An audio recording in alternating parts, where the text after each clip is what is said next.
Genesis 29. Then Jacob went on his journey and came to the land of the people of the east. As he looked, he saw a well in the field, and behold, 3 flocks of sheep lying beside it. For out of that well the flocks were watered. The stone on the well's mouth was large, and when all the flocks were gathered there, the shepherds would roll the stone from the mouth of the well and water the sheep, and put the stone back in the place over the mouth of the well. Jacob said to them, "My brothers, where do you come from?" They said, "We are from Haran." He said to them, "Do you know Laban, the son of Nahor?" They said, "We know him." He said to them, "Is it well with him?" They said, "It is well. And see, Rachel, his daughter, is coming with the sheep." He said, "Behold, it is still high day. It is not time for the livestock to be gathered together.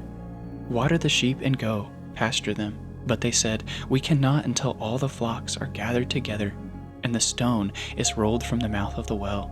Then we will water the sheep." While he was still speaking with them, Rachel came with her father's sheep, for she was a shepherdess. Now as soon as Jacob saw Rachel, the daughter of Laban his mother's brother, and the sheep of Laban his mother's brother, Jacob came near and rolled the stone from the well's mouth, and watered the flock of Laban his mother's brother. Then Jacob kissed Rachel and wept aloud. Then Jacob told Rachel that he was her father's kinsman, and that he was Rebekah's son, and she ran and told her father.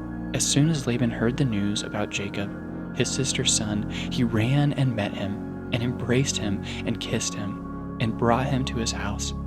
Jacob told Laban all these things, and Laban said to him, "Surely you are my bone and my flesh."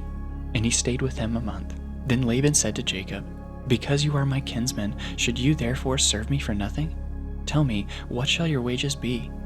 Now Laban had 2 daughters. The name of the older was Leah, and the name of the younger was Rachel.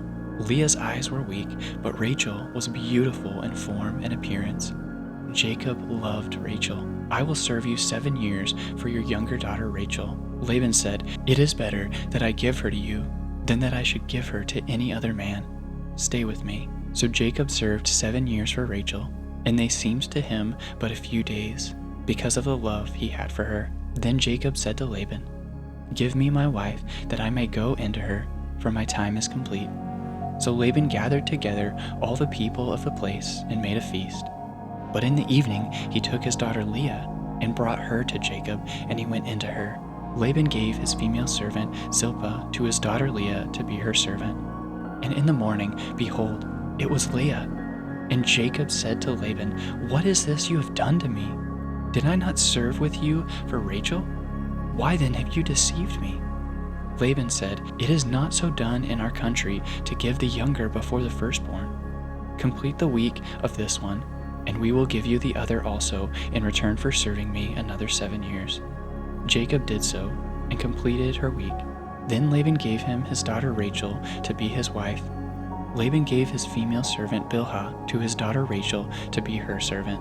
So Jacob went into Rachel also, and he loved Rachel more than Leah, and served Laban for another 7 years. When the Lord saw that Leah was hated, he opened her womb, but Rachel was barren. And Leah conceived and bore a son, and she called his name Reuben, for she said, "Because the Lord has looked upon my affliction, for now my husband will love me." She conceived again and bore a son, and said, "Because the Lord has heard that I am hated, he has given me this son also." And she called his name Simeon. Again she conceived and bore a son, and said, "Now this time my husband will be attached to me, because I have borne him 3 sons." Therefore his name was called Levi. And she conceived again and bore a son, and said, "This time I will praise the Lord." Therefore she called his name Judah. Then she ceased bearing.